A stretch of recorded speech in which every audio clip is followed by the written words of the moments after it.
ግብጽና ኤርትራ በድጋሚ ኢትዮጵያን ቀይ ባህር ድርሻ እናደርጋትም ብለዋል። ሀገራቱ ግብጽና ኤርትራ የቀይ ባህር ጉዳይ የሚመለከተው የጠረፉን ሀገራት ብቻ ነው ባይ ናቸው። ከኢትዮጵያ ጋር ዲፕሎማሲያዊ ግንኙነታቸውን ሊያድሱ ነው በተባለ በጥቂት ቀናት ልዩነት ውስጥ በአስመራ የተፈረመውን የኢሳያስና አልሲሲ ስምምነትን እንመለከታለን። ከዚህ ውጪ የጠቅላይ ሚኒስትሩ የምስራቅ አፍሪካ ጉዳዮች አማካሪ ጌታቸው ረዳ ሻዕቢያ በዚህ ሰዓት ያለው ወታደራዊ አቋም በአነጋጋሪ ቃላቶች ተንትነውታል። ጌታቸውም ጀነራል ጻድቃንም መቀለ መግባታችን አይቀርም ብለዋል። እንመለስበታለን። ጤና ይስጥልን። የዕለቱ የመረጃ ቅኝታችን በመግቢያችን ላይ ያደመጣችኋቸውን አበይት ነጥቦችን በዝርዝር የሚያስቃኛችሁ ይሆናል። እንደተለመደው እየሰማችሁን አብራችሁን ቆዩ።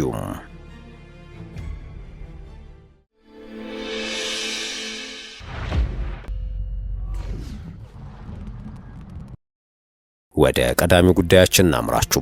ግብጽና ኤርትራ በድጋሚ ኢትዮጵያን ቀይ ባህር ድርሽ አናደርጋትም ብለዋል። ቀይ ባህር ላይ የሚደረግ የትራንስፖርት እንቅስቃሴንና የወደብ ትስስርን የተመለከተ ስምምነት የተፈራረሙት ግብጽና ኤርትራ የቀይ ባህር ጉዳይ የሚመለከተው የቀይ ባህር ጠረፍ ሀገራትን ብቻ ነው ይላሉ።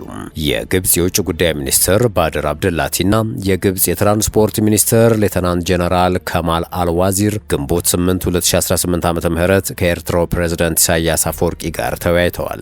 የግብጽ የውጭ ጉዳይ ሚኒስትር ባድር አብደላቲ የቀይ ባህር አስተዳደርና ደህንነት ጉዳይ በዋነኛነት የሚመለከተው የቀይ ባህር አጎራባች ሀገራትን ነው ማለታቸውን መስሪያ ቤታቸው አስታውቋል። ቀይ ባህርን ከሚያዋስኑ የባህር ዳርቻ ሀገራት ብሔራዊ ደህንነት ጋር ቀጥተኛ ትስስር እንዳለው በመጥቀስም የቀይ ባህር አጎራባች ያልሆነ አካል ቀይ ባህርን በሚመለከቱ ጉዳዮች መግባት የለበትም ማለታቸው ተገልጿል። የግብጽ የውጭ ጉዳይ ሚኒስትር ባድር አብደላቲ ኤርትራ ቀይ ባህርን ማስተዳደር ረገድ ያላትን ዓላማ ግብጽ ትደግፋለች፣ ለቀይ ባህር አጎራባች ሀገራት አንድነትና ሉዓላዊነትም እውቅና ትሰጣለች ብለዋል። የኤርትራው የማስታወቂያ ሚኒስትር የማነ ገብረ መስቀል በኤክስ ገጻቸው ባሰፈሩት ጽሑፍ የሁለቱ ሀገራት የባህር ላይ የትራንስፖርት ስምምነት የተፈራረሙት በነጻነት የሚመራ የዓለም አቀፍ የባህር ትራንስፖርት እንቅስቃሴን መርህ መሰረት በማድረግ በዘርፉ ትብብርን ለማጠናከር እንደሆነ ጠቅሰዋል። የኤርትራ የትራንስፖርትና ኮሚኒኬሽን ሚኒስትር አቶ ብርሃነ ተስፋ ስላሴ ከግብጽ የትራንስፖርት ሚኒስትር ሌተናንት ጀነራል ከማል አልዋዚር ጋር ስምምነቱን ፈርመዋል። የግብጽ የትራንስፖርት ሚኒስቴር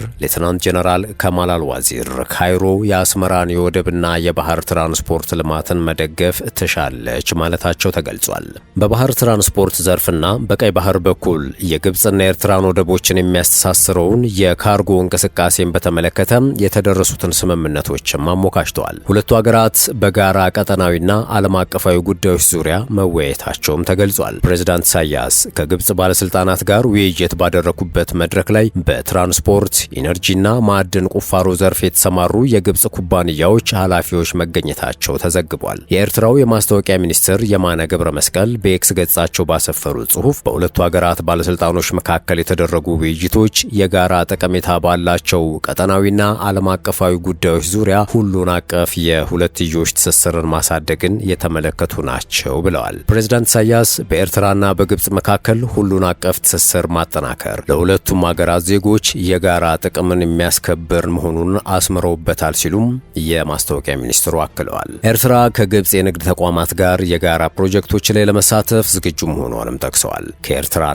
ከግብጽ በኩልም የወጡ መግለጫዎች የካይሮ ባለስልጣናትን ጉብኝት የሁለቱ ሀገራት የወንድማማችነት ትስስርና ትብብር ማሳያ በማለት ነው የገለጹት። ሁለቱ ሀገራት የንግድና የምጣኔ ሀብት ትስስርን ማጠናከር እንደሚሹም ተመላክቷል። ያለፈው ዓመት መባቻ ላይ የኤርትራው ፕሬዝዳንት ለይፋዊ የሥራ ጉብኝት ወደ ካይሮ ማቅናታቸው ይታወሳል። ከኢትዮጵያ ጋር በታላቁ የህዳሴ ግድብ የምትወዛገበው ግብጽ ከአስመራ ጋር ያላትን ግንኙነት እያጠናከረች መጥታለች። ኢትዮጵያ የቀይ ባህር ፍላጎቷን በተደጋጋሚ መግለጿን ስትቀጥል ከኤርትራ ጋር ያላት ግንኙነትም ውጥረት አጥልቶበታል። በሌላ በኩል በኢራን ጦርነት ምክንያት የሆርሙዝ ወሽመጥ መዘጋት ያሳሰባት አሜሪካ የኤርትራን ማዕቀቦች እንደምታነሳ ተገልጿል። ይህም ኤርትራን የቀይ ባህር ስትራቴጂካዊ አጋር የማድረግ አካል እንደሆነ ይታመናል። አሜሪካም ኢትዮጵያ ላይ የተጣለውን የመሳሪያ ማዕቀብም አንስታለች። ባለፈው ሳምንት ከአሜሪካ ጋር የመከላከያ ትብብር የሁለትዮሽ መዋቅራዊ ምክክር ማዕቀፍ ስምምነት የተፈራረሙት የውጭ ጉዳይ ሚኒስትሩ ጌዲዮን ጢሞቴዎስ በዋሽንግተን ቆይታቸው ስለ ህዳሴ ግድብና ቀይ ባህር መነጋገራቸው አይዘነጋም። የግብጽ የውጭ ጉዳይ ሚኒስትር ባወጣው መግለጫም ኤርትራ ሉዓላዊነቷንና የግዛት አንድነቷን እንድትጠብቅ ካይሮ ድጋፍ ታደርጋለች ብሏል። ግብጽ በሱዳንና ሶማሊያ ደህንነትና መረጋጋት እንዲሰፈን እንደምትሻና ጉዳዩ የግብጽ ብሔራዊ ደህንነት ተቀጥላ እንደሆነ ተገልጿል። በተጨማሪም ሁለቱ ሀገራት የምጣኔ ሀብትና የንግድ ትስስራቸውን ከሚያጠነክሩባቸው ዘርፎች መካከል የማዕድን፣ የትራንስፖርት፣ የመድኃኒት አቅርቦትና የአሳ ምርት ተጠቅሷል። ሆኖም ከሰሞኑ አሜሪካ መራሽ ድርድር በኢትዮጵያና ኤርትራ መንግስት መካከል ሲካሄድ እንደነበር ለ4 ኪሎ ቅርብ የሆኑ ምንጮች በስፋት መዘገባቸው ይታወሳል። ሮይተርስ እንደዚሁም ታማኝ የዲፕሎማቲክ ምንጮች አሜሪካ ከኤርትራ ጋር ዲፕሎማሲያዊ ግንኙነቷን ለማደስ ንግግሮችን እንደጀመረች ይፋ አድርገው የነበረ ሲሆን በምላሹም ኤርትራ የተጣለባት ማዕቀብ እንዲነሳላት ከጎረቤቷ ኢትዮጵያ ጋርም አዲስና ቀጠናውን ሊያተራምስ ወደሚችል ጦርነት እንዳትገባ በሚል ሐሳብ እንደቀረበላት መናገራቸው ይታወሳል። ሆኖም ግን ለኤርትራ መንግስትና ለፕሬዝዳንት ኢሳያስ አፈወርቂ የቅርብ ሰውም እንዲሁም በሚዲያ ቀኝ እጅ እንደሆነ የሚነገርለት አወል ሰይድ ያወጣው ይፋዊ መረጃ ይህንን ግምት ፍጹም ሐሰት ሲል ውድቅ አድርጎታል። በእርግጥም ይህ የኢሳያስ የቅርብ ሰው በቅርቡ ወደ አስመራ አንድ ልዑክ ተልኮ እንደነበር አረጋግጧል። ሰሞኑን በኢትዮጵያ የፖለቲካ ማህበራዊ ሚዲያ ገጾች ላይ የጠቅላይ ሚኒስትር አብይ አህመድና የኤርትራው ፕሬዝዳንት ኢሳያስ አፈወርቂ የነበረው ጥምረት እንደገና አገግሟል፣ ሁለቱ መሪዎችም በድጋሚ ወደ መተባበር ተመልሰዋል የሚሉ ሰፊ መረጃዎች ተናፍሰው ነበር። ሆኖም የሻዕቢያው ወኪል ግን እኛ አልተስማማንም ነበር ያለው። አወል ሰይድ ባስተላለፈው መልእክት የብልጽግና ካድሬዎችና ፈቀላጤዎች የትግራይን ህዝብ ለመጨፍለቅና ለማንበርከክ ኤርትራና ኢትዮጵያ ታሪካቸውን እንደገና መልሰው ታርቀዋል የሚሉ ንግግሮችንና ፖስቶችን ሲለቁ ቢሰነብቱም ከኤርትራ ወገን የተሰጠው እውነተኛ ምላሽ ግን አይሆንም የሚል ነበር ሲል በይፋ በለቀቀው የቪዲዮ መልእክት ላይ ተደምጧል። እንደ አወል ሰይድ ማብራሪያ ባለፉት ቀናት በርካታ አስታራቂዎችና የሀገር ሽማግሌዎች ቀለማቸውንና መልካቸውን እየቀያየሩ በተለያዩ የአየር በረራዎች ከኢትዮጵያ ወደ አስመራ ሲመላለሱ ሰንብተዋል ያለ ሲሆን ይሁን እንጂ ከአስመራ የተሰጣቸው መልስ አንዲትና ግልጽ ብቻ ነበረች ባይ ነው። እሷም ትግራይን የማያካትት ትግራይን ወደ ጎን የሚያገል ማንኛውም አይነት እርቅ የኛ እርቅ አይደለም፣ በሰላም ሂዱ፣ ደህና ሰንብቱ ተብለው ተሰናብተዋል ሲል ተደምጧል። በትግራይ ኃይሎች በጄኖሳይድ የሚከሰሰው የሻዕቢያ ወኪል ይህ መግለጫ ኤርትራ ካሁን በኋላ ትግራይን ወደ ጎን ያገለለ ማንኛውንም የፖለቲካ አሰላለፍና ጥምረትን እንደማትቀበልና ቀደም ሲል በቀጠናው የነበረው የፖለቲካ አየር ሁኔታ ፍጹም አቅጣጫውን እየቀየረ መሆኑን ቁልጭ አድርጎ ያሳየ ክስተት እንደሆነም ጨምሮ ሲናገር ተደምጧል። ይህ መረጃ የተገኘው ታዲያ አወል ሰይድ ከሚያንቀሳቅሰው ሂድሞና ቲቪ ከተሰኘ የዩቲዩብ ቻናል ነው። የዕለቱ መረጃ ቅኝታችን እንደቀጠለ ነው። ወደ ሌላኛው ጉዳያችን አመራን።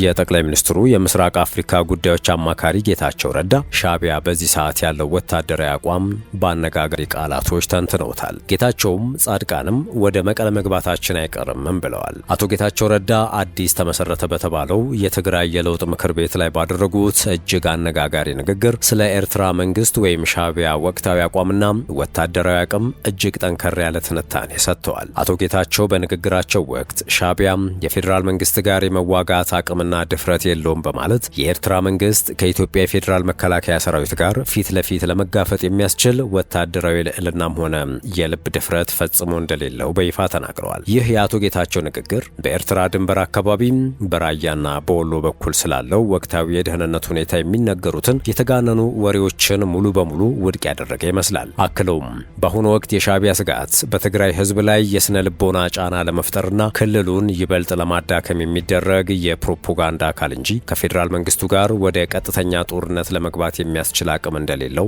ሐሳባቸውን ሰጥተዋል። ተመሰረተ የተባለው አዲሱ የለውጥ ምክር ቤት ይህንን ተጨባጭ እውነት በመረዳት በህዝቡ ላይ የሚጋረጡትን ማንኛውንም የውጭም ሆነ የውስጥን ስጋቶች በትክክለኛ መረጃና ስትራቴጂ ለመመከት በቁርጠኝነት እየሰራ መሆኑን አቶ ጌታቸው ይገልጻሉ።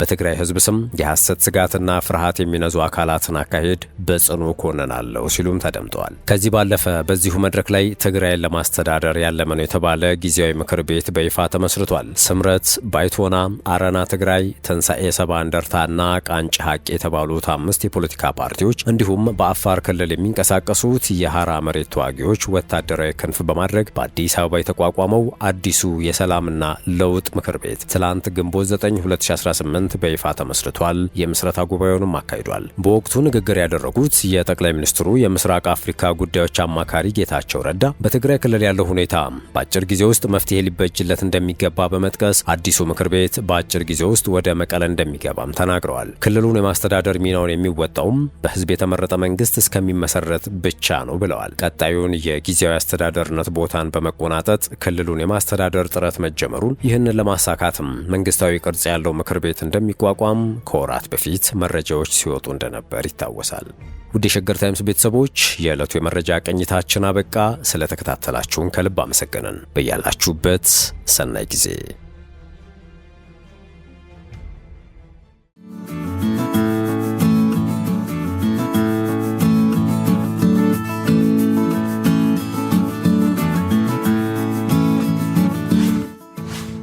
ሸገር ታይምስ ሚዲያን ሰብስክራይብ በማድረግና ደወሉን በመጫን ይከተሉን።